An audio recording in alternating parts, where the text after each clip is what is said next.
This is the Load Management Dialogue presented by PLMA. Here you'll discover practitioner perspectives on flexible energy load management, demand response, distributed energy resources, and managed charging. Today's session provides an opportunity to hear from the U.S. Department of Energy concerning their efforts to enable aggressive deployment of virtual power plants during the remainder of this decade. Joining us today will be Jen Downing, who is a senior advisor in DOE's Loan Program Office. Jen will be presenting key insights from the recently published VPP Liftoff report. Also joining us is Kristen Frick, who is the Grid Innovation Lead in DOE's Grid Deployment Office, who will share grid resilience and innovation partnership opportunities. As we proceed with today's presentation, we invite you to type any questions you have for our speakers into the chat function in Teams. We'll do our best to answer all these during the discussion. And now it's my pleasure to hand the floor to Jen. Thanks so much, Rich. Can you hear me? Yes. Excellent. And thanks everyone for joining this conversation. I'm Jen Downing. I'm a senior advisor with the Loan Programs Office at the Department of Energy. And I'm going to go through the highlights of the report on the pathways to commercial liftoff for virtual power plants, which came out in September. I will try to skip through some of the basics given the expertise of this crowd, but let's dive in. Go to the next slide.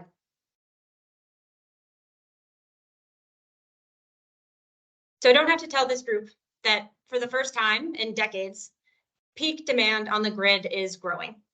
And nationally, we are expecting to add somewhere around 60 gigawatts of peak demand to the grid between now and 2030.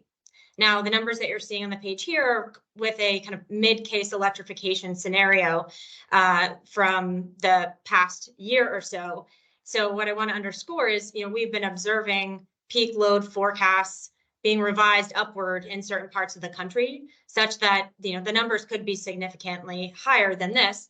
And we recognize that there's uncertainty around, the pace of electrification of transportation and of heating. And we're seeing more and more, announcements of manufacturing facilities being announced and needing to be interconnected. So all of this really represents kind of American prosperity and economic development. And it's a big opportunity to kind of really transform the grid. Obviously, there's a lot of dynamics happening all at once.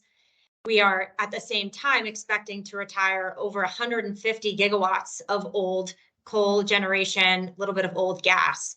And so what that adds up to is a real need to add new resources to the grid. Now, as you all know, traditionally we've built up our supply resources when peak demand is growing, right? We have, built or turned on peaker plants that operate, 5 to 10% of the hours of the year, or, built up our transmission distribution lines to handle that peak demand and then run at a much lower utilization rate the rest of the time. And that's, it's not the most efficient way to run our grid, which we have spent, $1 trillion or more to build and maintain. And there is a more efficient alternative. And that's where virtual power plants come in, right? So we are going to need to serve this demand. We're going to need more clean, firm generation and storage. We're going to need transmission capacity, and we're going to need demand flexibility. And that demand flexibility is really the fastest lever that we can pull near term to manage the expected demands on the grid. So go to the next page. As I mentioned, this is where virtual power plants come in. So how do we define virtual power plants at the Department of Energy? We think of them as aggregations of distributed energy resources, such as rooftop solar with storage, or smart EV charging infrastructure and EVs, commercial and industrial loads that are flexible to be, retimed, rescheduled, turned off if needed. And all of those kind of add up to utility scale and utility grade resources that can help balance supply and demand of electricity, as well as provide other grid services. So let's give a couple examples. If you go to the next page, VPPs, they offer a variety of different services, but one of the most critical is to reduce demand on the grid, as we all know. And that's really by oftentimes shifting the timing of demand. Now imagine, you get home from work and you plug in your electric vehicle and you crank up your air conditioning because it's a hot day. Maybe you turn on other devices and you create that huge spike in demand. But imagine instead there's a virtual power plant operating in your neighborhood, and with very little inconvenience to the participants, the VPP reschedules the charging to start at 10 p.m., maybe 11 p.m. At night instead of right when the car is plugged in the evening. And some of the homes in the neighborhood have been pre-cooled around 3 p.m. to reduce demand from air conditioning during those peak hours. Or maybe some of that demand, it still happens, but it's served by a battery that's behind the meter at the house or at the business. And that dramatically can reduce demand so that we don't have to turn on those peaker plants that are disproportionately polluting low-income neighborhoods across America. Now, there are a lot of benefits to this. I mentioned before, not turning on peaker plants that reduces pollution and reduces the cost of fuel that would need to be burned. It increases the utilization of the distribution lines when you have kind of a flatter curve of electrical demand, and it can be lower cost, right? The one study that Brattle ran with real utility data suggested that procuring capacity from a virtual power plant made up of residential distributed energy resources can be 40 to 60% lower cost than from a grid scale resource from a peaker plant or from a utility scale battery. But this kind of shifting of demand outside of peak hours is not the only thing that VPPs can do. So give another example on the next page. So this is a diagram that represents a VPP that's made up of strictly behind the meter batteries. And this aggregation of batteries is providing 3 services to the local utility. The first is it charges the batteries between 10 and 2 p.m. when utility scale solar is abundant. That reduces the amount of solar that the utility might need to curtail if demand isn't as high during those hours to match the supply. The second service it provides is it dispatches that energy between 7 and 9 p.m. in the evening when the sun starts to set and demand on the grid goes up.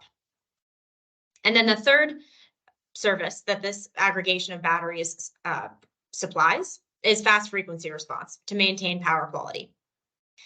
And in this virtual power plant, the scale here is over 7,000 behind the meter batteries, and that creates over a 20 megawatt resource for the utility that has integrated the operations of this battery into its day-to-day management of the distribution grid and the overall power system. These batteries are cycled roughly every other day. And you might ask yourself, what's in it for the battery owner? Well, in this business model, the VPP offers 3 different types of incentives to the battery owner, represented by the black lines in the diagram. First, if the consumer didn't own a battery before, but purchased it in order to participate in the VPP, they earn a bonus of somewhere between a couple hundred or even $1,000 per kilowatt of flexible capacity enrolled into the VPP. So that can add up to a pretty significant discount off of the purchase price of the battery if you or the consumer agrees to enroll. The second payment is a monthly incentive, basically a capacity payment, again, based on the kilowatts enrolled. And that adds up to roughly $12 or $15 per month for the participant.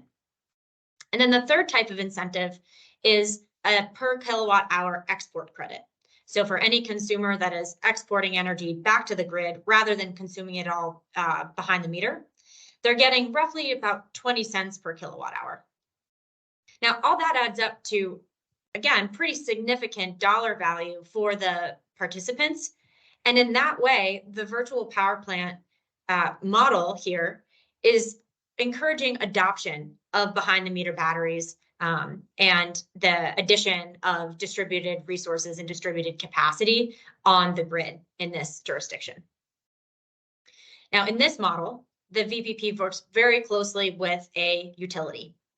But in some other models, you might find, as I'm sure the folks on this call know well, virtual power plants that participate directly in wholesale markets, depending on where they are in the US. Now, painting kind of all the different varieties of virtual power plants and the different ways that they can vary, the way I like to simplify it is to say that the term virtual power plant is kind of like the term sandwich, right? It's one single concept, but there are many different types of sandwiches full of many potential different combinations of ingredients. And just as a sandwich could be in a roll or in a wrap, a virtual power plant could be operated by a utility, or it could be operated by a third-party service provider. There's lots of different models, and there's been an amazing amount of innovation, including by the folks on this call. So on the next page, we have delineated all of the different types of benefits that VPPs collectively can provide. I'll go through them quickly just to recap some of the examples that we gave in the prior models. So virtual power plants can be a quick way to add resource adequacy, given that they don't involve transmission interconnection queues, which can last 3, 4, maybe even 5 years for grid scale resources. They can be very affordable. They add reliability and resilience, right? Those behind the meter batteries that were participating in the VPP model that I just described, they are always charged enough to provide backup power to the household in the case of a grid outage, right? And so by encouraging more capacity on the distribution grid and delivering energy closer to where it is used, it can really build reliability and resilience for grid participants. Next, decarbonization and air pollution reduction. Couple mechanisms here, right? Reducing curtailment of utility scale renewables, reducing the reliance on gas peaker plants, and also integrating more distributed solar and storage and more distributed renewable generation. It can relieve stress on the transmission and distribution grid thanks to its more localized footprint and distribution of resources. And VPPs can really be a way to empower the community, right? DER owners have more choice over the source, cost, and convenience of their electricity. And you don't have to be a DER owner to benefit from VPPs, right? The adoption of a greater amount of distributed energy resources is associated with a higher number of full-time energy jobs. So this also represents an opportunity to build the clean energy workforce in the communities in which VPPs are deployed. And finally, they are highly versatile, highly flexible to be tailored to the local needs of the grid at the time that they are designed. And over time, as the needs of the grid do evolve or potentially grow with peak demand going up, VPPs can be incrementally scaled up by enrolling more DERs and more participants in a way that large-scale projects cannot. So you may be asking yourself, if VPPs offer all of these potential benefits, why are we at the Department of Energy talking about VPPs so enthusiastically now, right? What has changed? Well, in large part, it's because of the expected adoption of distributed energy resources. If you go to the next page, the data suggests that we are about to experience a tsunami of DER adoption. And that goes hand in hand with rising peak demand. But it's a huge opportunity. It's not just a challenge of the electricity that we're going to need to serve. It represents a huge opportunity for the flexibility of that demand on the grid. And that's true across 3 categories of distributed energy resources. So on the left side here, we're showing the nameplate generation capacity additions from fuel-based generators and distributed solar, so generating electricity. In the middle, we've captured the flexible demand capacity from residential water heaters and thermostats, as well as non-residential flexible demand.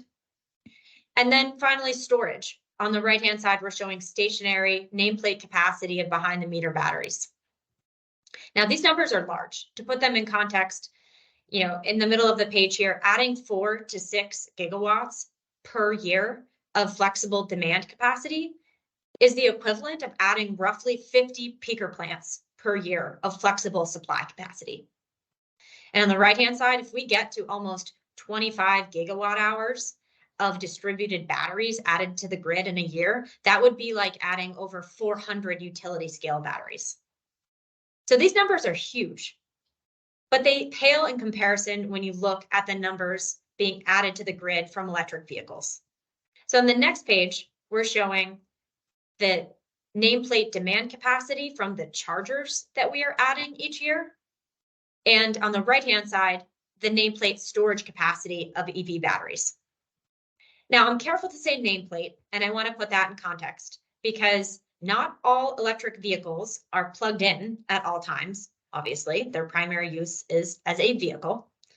And even when they are plugged in, they're not always charging. And not all of that charging is flexible to be shifted over time, right? You may be fine rescheduling your nighttime charging, but when you park at a supercharger, for example, and want to, fill up your quote unquote tank as quickly as possible on a road trip, that's not flexible demand. And we recognize that. But if even a fraction of this capacity from electric vehicle charging and their batteries is available to virtual power plants, that's an enormous amount of potential capacity. If you go to the next page, we want to start with first, where are we today with virtual power plants before we look at, how big could they be given the capacity coming online from distributed energy resources. So what this map shows here is the number of third-party VPPs procured by utilities in each state. Now, this is not the whole world of VPPs, I recognize, right? It would exclude virtual power plants that are kind of homegrown within utilities, and may not be captured in data. This comes from Wood Mackenzie, for example. And frankly, this map is already out of date. We should be showing a VPP in Puerto Rico, for example. But it's a pretty good illustration that VPPs are deployed today, roughly 30 to 60 gigawatts in total, but very patchwork across the United States. And they're very concentrated in states that have favorable market mechanisms and regulations. Now, that is different in every state, but just to give, a few examples of what that could mean. In California, you have auction mechanisms where virtual power plants can bid capacity and compete right alongside with traditional grid scale resources to serve peak demand. In New York, you have the concept of non-wires alternatives, where regulators ask utilities to consider demand flexibility programs as an alternative to upgrading distribution system equipment in the face of growing demand. Now, those are just a couple of the regulatory or market levers that are getting pulled across the country. But what I want to underscore is there are a lot of different kind of models that we can look to across the US to see what is working and what is working well and what needs to be scaled up. So just to summarize, where we are today with virtual power plants, we see demand growing. There's a great urgency to serve it with new resources. We have a ton of capacity, dozens of gigawatts of capacity, hundreds of gigawatt hours of storage capacity coming online from distributed energy resources. Those DERs are app-enabled, Wi-Fi enabled, Bluetooth enabled like never before, making them very straightforward. I shouldn't say straightforward, making them connectable and networkable like never before, right? We don't have to hardwire in switches to control this demand. And we have a lot of successful VPPs models to learn from across the country. VPPs are really at an inflection point for those reasons. So if you look at the next page, we have kind of added this all up. What does it mean for virtual power plants on the whole? So I want to explain kind of what we're seeing here. The difference in the height between the bars on the left and right of this chart in 2023 and 2030 is that 60% gigawatt growth of peak demand. Now, at the same time, we have lots of old fossil assets retiring. that's the 140 gigawatt drop you see in that black bar of asset retirements. That adds up to roughly 200 gigawatts of peak demand that will need to be served with new resources added to the grid by 2030. Virtual power plants are at roughly 30 to 60 gigawatts today, depending on how you define them. If we can triple the scale of virtual power plants by 2030, that would represent serving roughly 10 to 20% of peak load. And given the cost-effective nature of using DERs that are already on the grid, we would save roughly $10 billion of spending on the grid per year with this approach.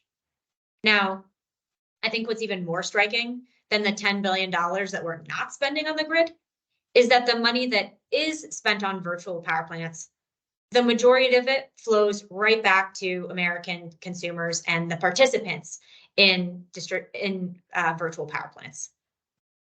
So what is it going to take? On the next page, we've identified 5 imperatives to accelerate what we call virtual power plant liftoff. And I'll run through them quickly, and then I'll give an example solution or action under each one. So the 5 imperatives are: first, to expand DER adoption with equitable benefits. The second is to simplify VPP enrollment so that as those DERs come online, they are enrolled in these demand flexibility programs. The third is to increase standardization in VPP operations. And this is what I want to underscore, because there's been an incredible amount of innovation across the VPP market. But with that innovation has come a great deal of complexity. And we need more repeatable approaches and design details in order to scale faster. That will enable faster integration into how utilities plan and are compensated. That's number 4, as well as integration of virtual power plants into wholesale markets, number 5. So let's dive into each one with an example. On the next page, expanding DER adoption with equitable benefits. One key solution here is to provide low-cost financing for DERs. And this really recognizes that for a lot of people, buying a water heater or a heating system, it's not discretionary spending, right? It's money that they're going to spend anyway, and oftentimes it's in an emergency situation. Your heater breaks, your water heater breaks, you need a replacement as quickly as possible. Now, for low and moderate income households, that's a very big purchase. And so one thing that we're very focused on at the Loan Programs Office, given that we, the main kind of arrow in our quiver is to underwrite debt, is to provide low-cost financing for the clean, efficient, distributed energy resource, i.e. the smart electric water heater over the fossil water heater, so that when a consumer is making that emergency decision of which item is more affordable to buy, if they have access to low-cost financing for the DER version, the VPP-enabled smart water heater, that's much more attractive than if they were to have no other choice but to put, a water heater on their credit card and pay 30% interest in some cases with consumer debt. So we want to kind of nudge consumers to make that VPP enhancing, if you will, decision. The next imperative is to simplify VPP enrollment. So a key solution here is to have automatic enrollment every time the DER is purchased or installed with an easy opt-out, right? We want to have the right consumer protections in place, but we also recognize that, folks don't think about their water heaters very often, right? It's only when it breaks, typically, or when they're buying a new one. And automatically enrolling into a virtual power plant can help people save money, right? But it also builds the capacity of VPPs a lot faster. Right. Uplight ran a study where they had a smart thermostat program enrollment on the same page as checkout for the smart thermostat purchase. And that increased enrollment by 400% versus when it was a separate process or a couple extra clicks to enroll. So it really just underscores they need to make this as simple as possible for consumers. The next imperative, increasing standardization in VPP operations. This includes a pretty wide basket of what you might refer to collectively as standards, right? It could be consumer consent protocols or cybersecurity measures. One that we want to highlight here is the importance of common modeling tools and data sets for forecasting the performance of DER aggregations or VPPs, managing them in real time, and then measuring their performance after the fact, particularly for payment settlement. Now, there's some great tools out of our national labs for this. Companies are innovating on their own. And so really arriving at industry accepted, regulator accepted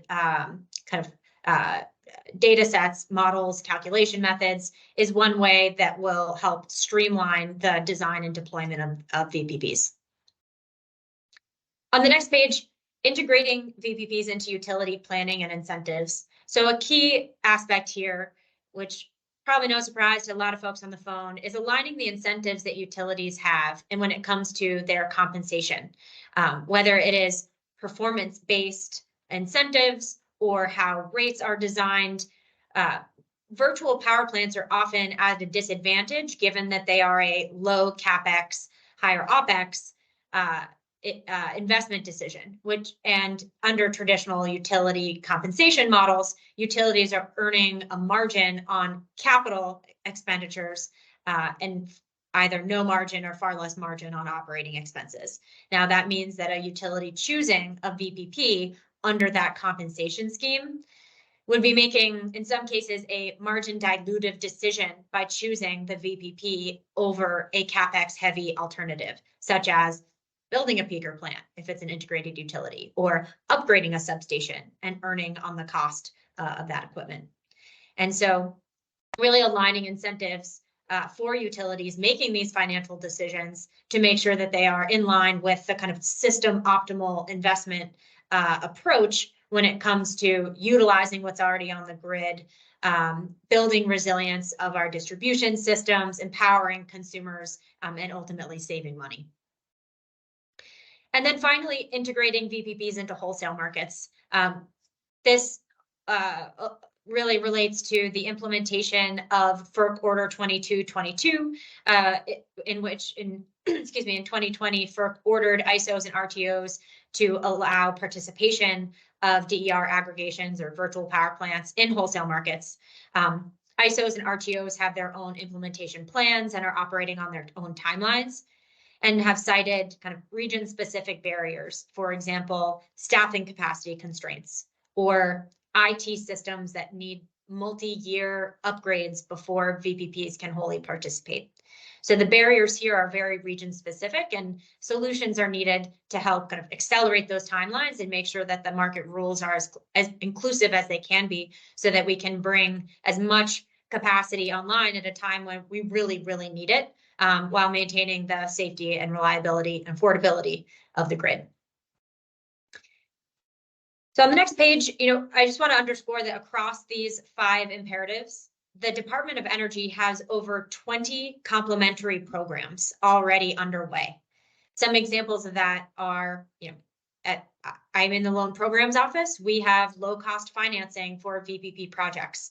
A good example of this is the deal that we closed with Sunnova in September, where we are offering up to $3 billion of loan guarantee for distributed solar and storage systems that are equipped with VPP software. Those are going to have a focus of deployment in Puerto Rico and among low-income communities, but will be deployed nationally. Other examples of exciting things happening at the Department of Energy, you'll hear more about the GRIT program from Kristen in a moment, the Grid Resilience and Innovation Partnerships. But we also have funding for weatherization for homes and businesses so that they can effectively participate in smart thermostat programs, as an example, and overall energy efficiency programs. We have technical assistance for regulators. We have a fellows program that actually puts DOE funded fellows into commission staff to build capacity to absorb some of that technical assistance. We have our cyber office thinking through cyber protocols and standards and best practices on the distribution grid. I could go on and on. I won't list all 20. But what I really want to underscore is that it's going to take a very wide range of stakeholders to advance the solutions under each of these 5 imperatives. It's a high priority for us at the Department of Energy, but we're going to need the workforce development. We're going to need utilities. We're going to need regulators. We're going to need manufacturers of these devices and tech innovators. It really is a pretty diverse ecosystem, and we look forward to working with you all to triple the capacity of virtual power plants by 2030 to help improve the reliability, the affordability, and the sustainability of electricity. Thank you all. With that, I will hand it over to Kristen.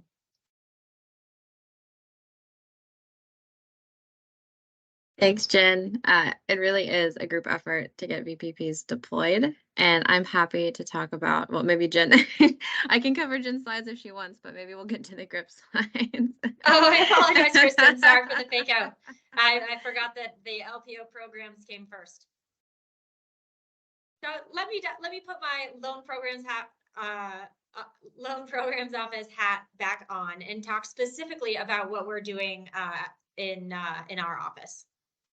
So if you go to the next page, we think about ourselves as building a bridge to bankability, right? The loan programs office exists to help finance clean energy projects that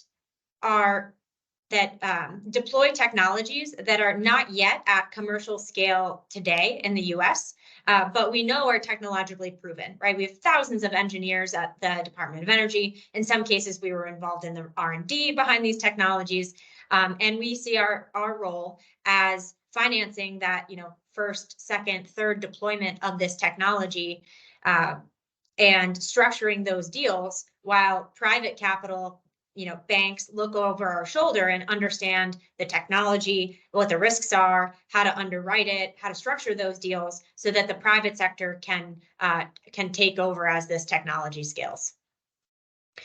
On the next page, I'll quickly summarize the programs that we have. So probably most relevant to this group is the Title 17 Clean Energy Program. That includes financing for innovative energy and supply chain, as well as energy infrastructure reinvestment. So existing assets on the grid that need to be upgraded or decarbonized, we can support the financing of those programs. You'll also see listed under that headline there, state energy financing institutions. If CEFIs, as we call them, invest in alongside or provide grant money alongside the loan programs office, then the innovation requirement is waived. So that's particularly relevant for virtual power plants that deploy mostly technology or fully technology that is already at commercial scale today, but needs to be scaled up. I'll quickly hit the other programs. May or may not be related to virtual power plants, but we have a tribal energy program for infrastructure on tribal lands. We have a carbon transportation infrastructure funding program, and finally our advanced transportation or ATVM financing program. On the next page, you'll see how much money we are looking to deploy across these programs. So this is an old estimate of the remaining loan authority that LPO has against each of these programs. All in all, it adds up to roughly $300 billion or more of financing authorities across projects that we have underway or projects that we can finance in the future. The next page.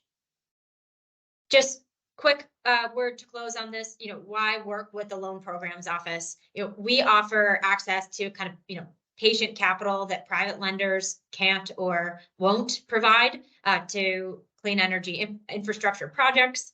It's also flexible to meet the needs of individual borrowers.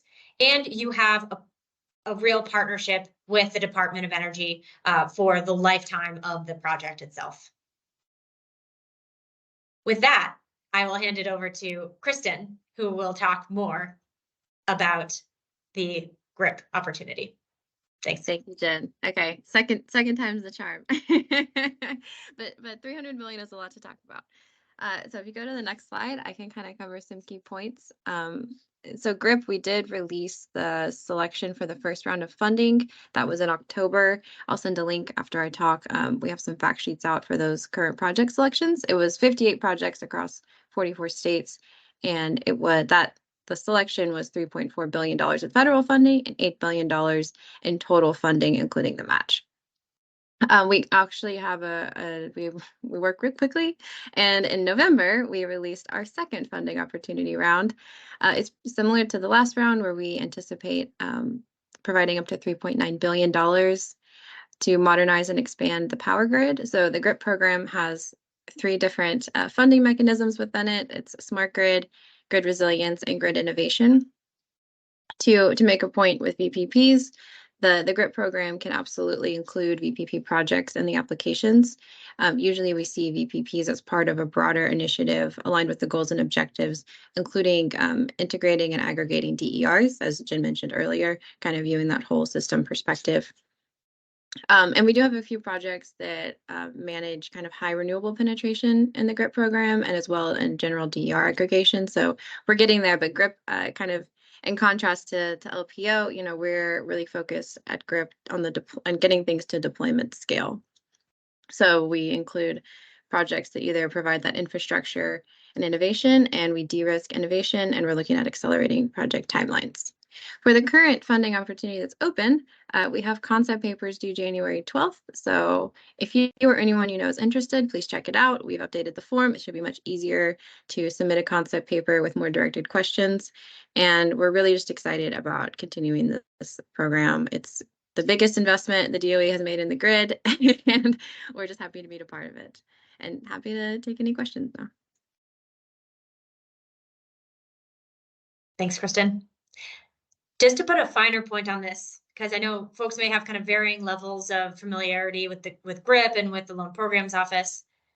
As it sounds, the Loan Programs Office provides loans and loan guarantees. So the projects must have a reasonable prospect of repayment, and we will work just like a bank to structure debt repayment.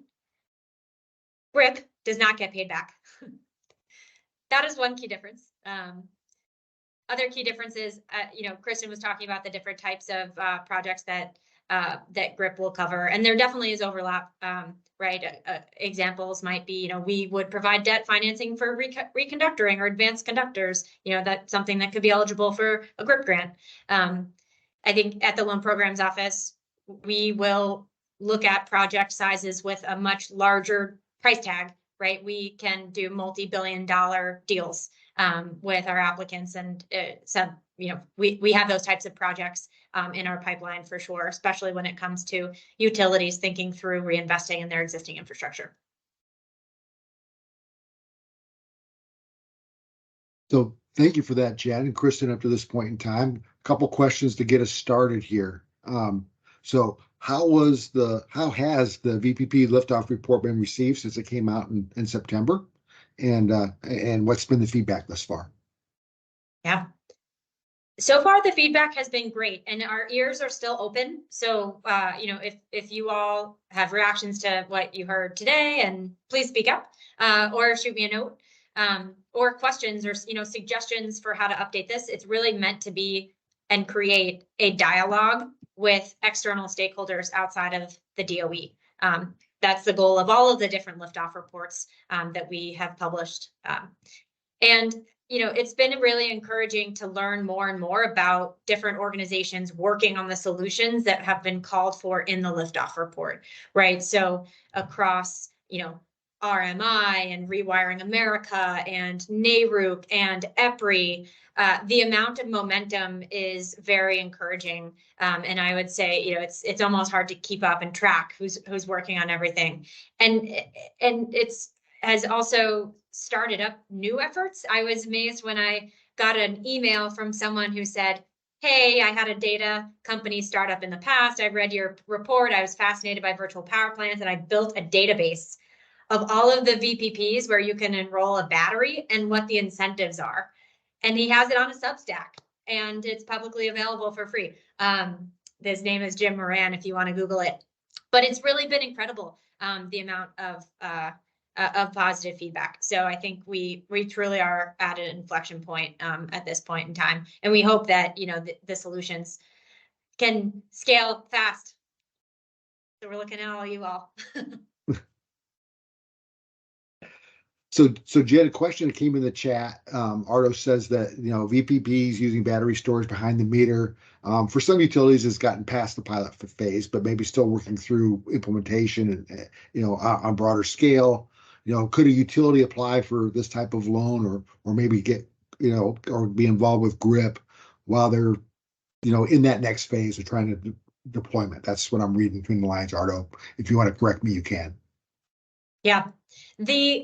So I'll let Kristen respond for GRIP in a moment, but the loan programs office can do a variety of can support a variety of types of VPP projects. You can imagine that if a virtual power plant partnering with a utility or selling to a variety of utilities needs debt to finance more batteries, for example, there are a couple things you need to do to be eligible for LPO funding. One is demonstrate greenhouse gas reduction, which shouldn't be hard if you're talking about battery storage and reducing reliance on peaker plants.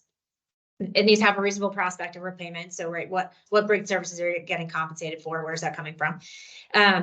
And there needs to be something innovative about the project that makes it kind of an innovative clean energy project. That could be the software, it could be the battery technology that's being deployed.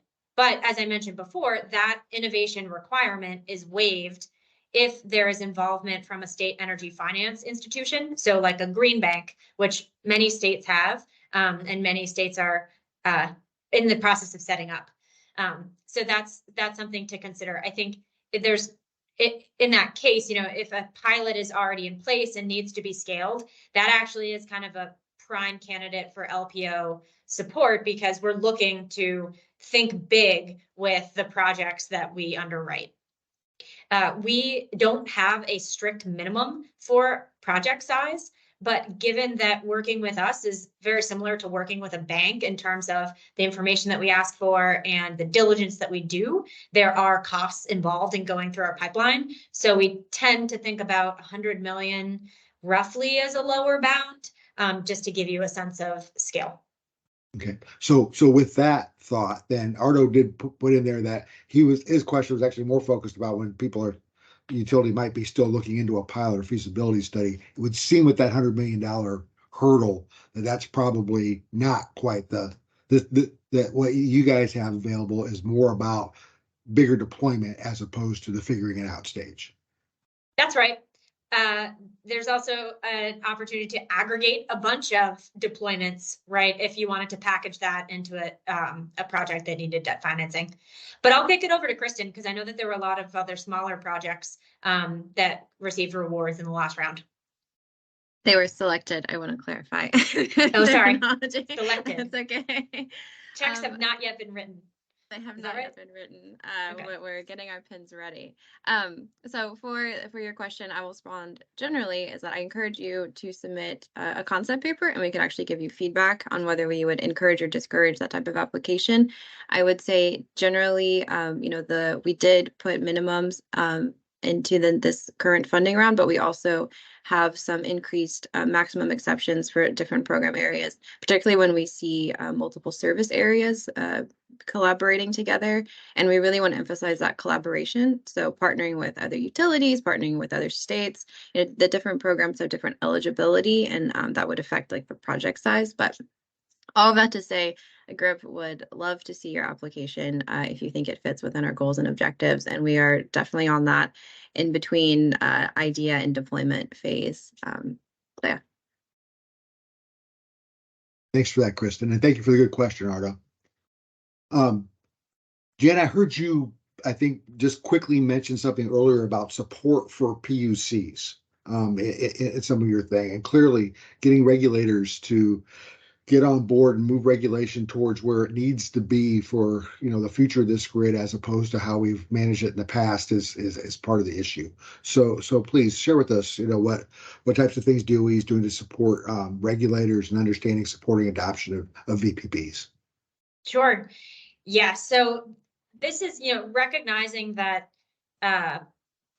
first off, that the whole world is not investor-owned utilities. So, when we talk about PUCs, that's a segment of the world. But we are also, we're thinking about not only what do public utility commissions need to, steer the ship at the helm of a pretty remarkable clean energy transformation, but what else do co-op boards and munis need as well.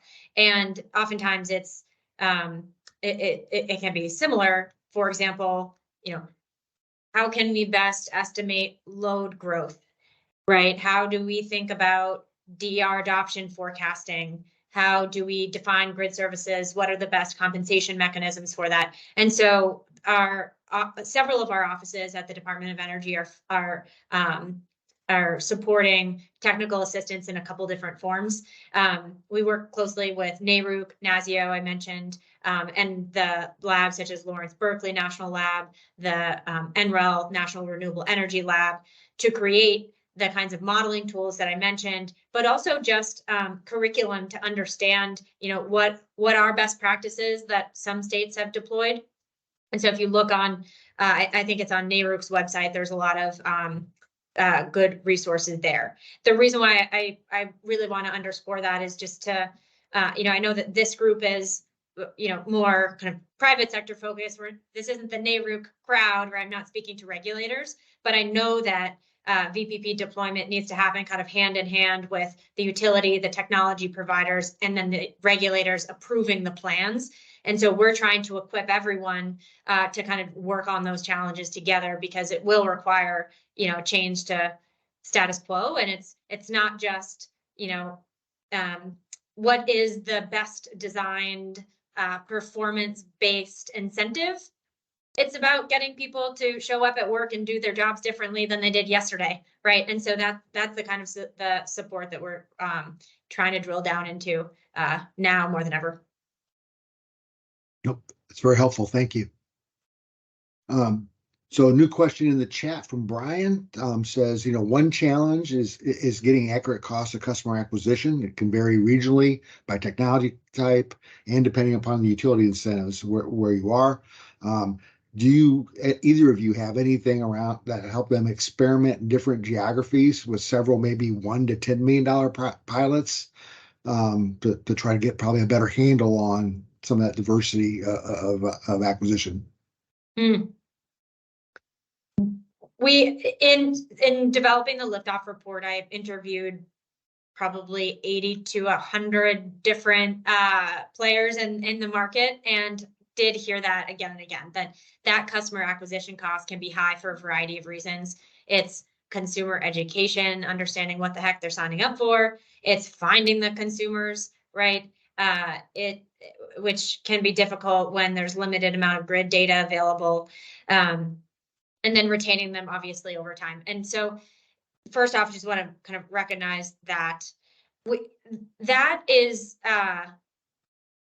that's part of the reason why we are underscoring the need for automatic enrollment, which I, to be honest, haven't seen much of across the VPP landscape today. I think it would, need to have some involvement from whoever is selling the DER, which, to be fair, I mean, Ford dealerships are thinking about this, right? How can they work with a utility to give a discount off of auto financing if they enroll in a smart charging program? So it's not like it's not being done anywhere. But that's something that we would see as kind of a priority for private sector folks to think through on that, like where in the customer journey we can decrease the cost of signing up customers. Fortunately, I don't have a silver bullet for you yet, but would love any ideas that you have. All right, another question has been submitted. Talks about in terms of carbon reductions. It's tough to calculate significant amount of emissions reductions when you're looking at kind of the traditional, demand response on the summer peak day type of thing, right? Less than 50 hours a year, not very many events.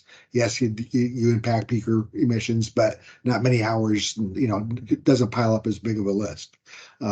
Any thoughts on how to estimate the system-wide emission reductions that incorporate how VPPs enable clean energy transition? I mean, clearly these VPPs, we're talking about operating, hundreds, thousands of hours in a year, not a handful anymore.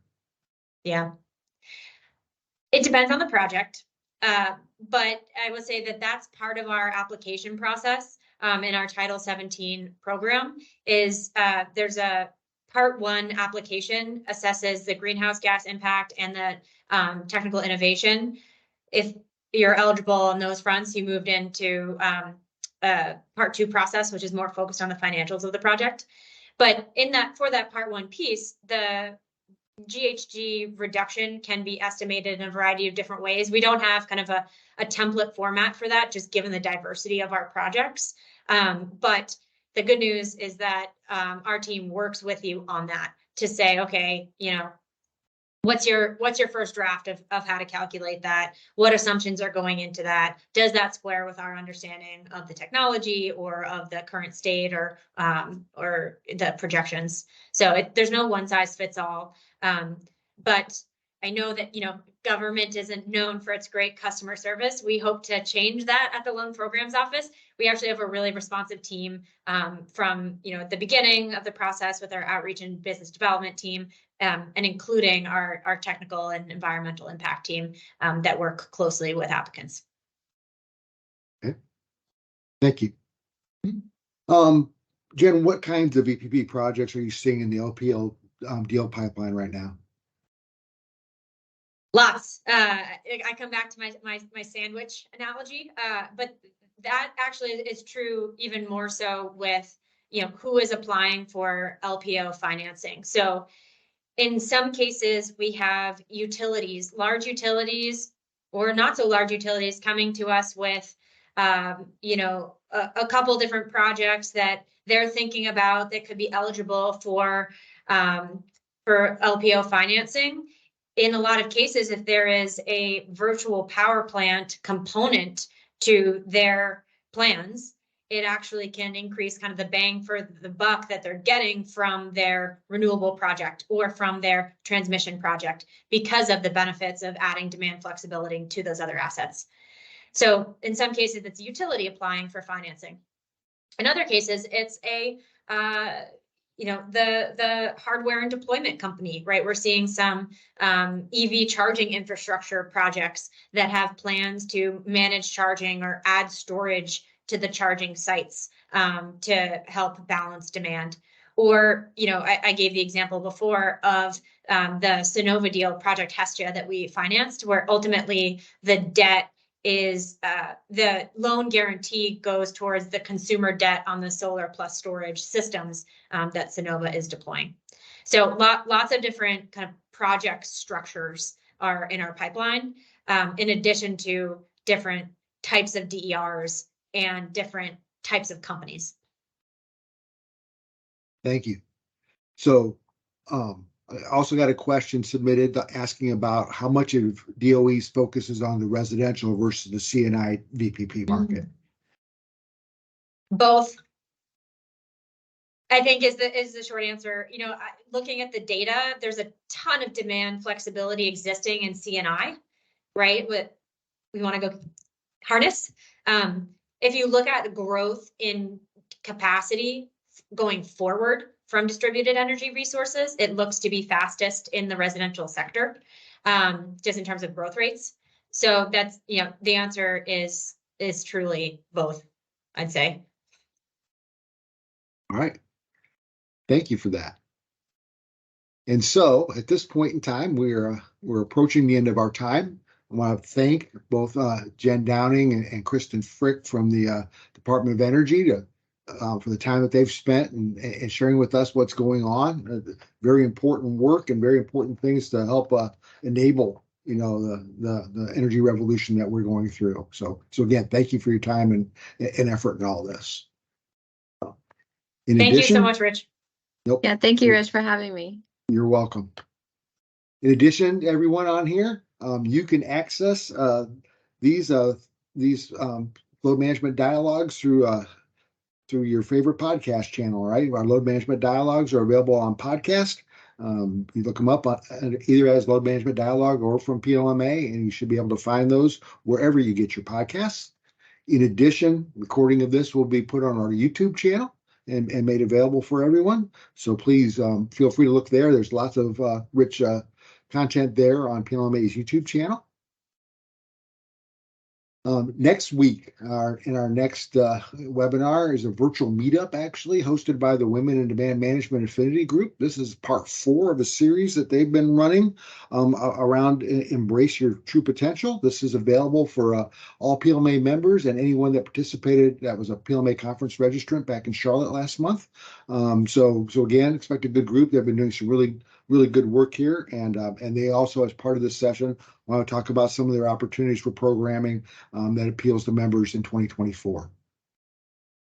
And then finally, because there's no West for the Wicked, we're already working on everything it takes to pull together our 49th conference in May of 2024 in beautiful Portland, Oregon. The call for presentations is active already with a due date of right before Christmas, December 22nd. So please, if you've got something cool that you want to talk about to this audience, this is a great opportunity. You can find how to submit at peakload.org. And this is a highly competitive process. We look forward to getting some great suggestions, opportunities for workshops, as well as presentations, lots of different ways to get the message out there and the opportunities to share learnings. So having said all of that, you've been listening to a Load Management Dialogue presented by PLMA. To learn more about upcoming dialogues and for an archive of past recordings, visit peakload.org or your favorite podcast platform. This concludes this edition. Thank you, everyone. Everyone, please have a great day and a joyous holiday. Thank you.